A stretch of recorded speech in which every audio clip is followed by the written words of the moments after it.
سماجی کاری 4 جامع ترمذی نمبر 2674 میں موجود ایک حدیث میں حضور نبی اکرم صلی اللہ علیہ وآلہ وسلم نے یہ نصیحت فرمائی کہ دوسروں کو نیکی کی طرف رہنمائی کرنے والے کو ان کی نصیحت پر عمل کرنے والوں کے برابر اجر ملے گا، اور جو لوگ دوسروں کو گناہوں کی طرف رہنمائی کرتے ہیں ان کا حساب ایسے ہی لیا جائے گا جیسے انہوں نے گناہ کیا ہو۔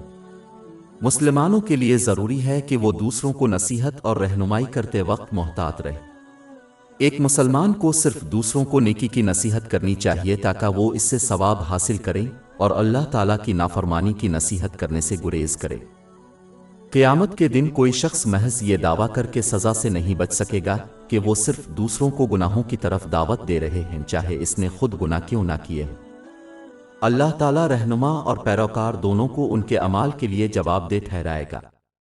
لہذا مسلمانوں کو دوسروں کو صرف وہی کام کرنے کی تلقین کرنی چاہیے جو وہ خود کریں گے۔ اگر وہ اپنے نامہ اعمال میں درج کسی عمل کو ناپسند کرتے ہیں تو انہیں دوسروں کو اس عمل کی تلقین نہیں کرنی چاہیے۔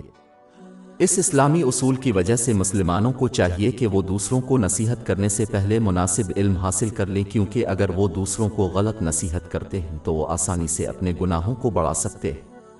مزید برآں، یہ اصول مسلمانوں کے لیے ان اعمال کا اجر حاصل کرنے کا ایک انتہائی آسان طریقہ ہے جو وہ دولت کی کمی کی وجہ سے خود انجام نہیں دے سکتے۔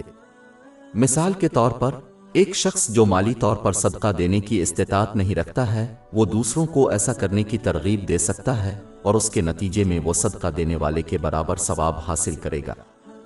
اس کے علاوہ، یہ اسلامی اصول ایک بہترین طریقہ ہے کہ کسی کے مرنے کے بعد بھی نیک اعمال کی نشوونما کو یقینی بنایا جائے۔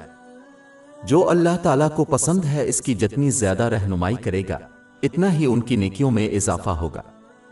یہ وہ میراث ہے جس کے بارے میں ایک مسلمان کو اپنی فکر کرنی چاہیے، کیونکہ باقی تمام وراثت جیسے املاک کی سلطنتیں آئیں گی اور جائیں گی، اور ان کے مرنے کے بعد ان کا کوئی فائدہ نہیں ہوگا۔ اگر کچھ بھی ہے تو وہ اپنی سلطنت کمانے اور ذخیرہ کرنے کے لیے جواب دہ ہوں گے، جبکہ ان کے وارث اس سلطنت سے لطف اندوز ہوتے ہیں جو مرحوم نے پیچھے چھوڑ دیا تھا۔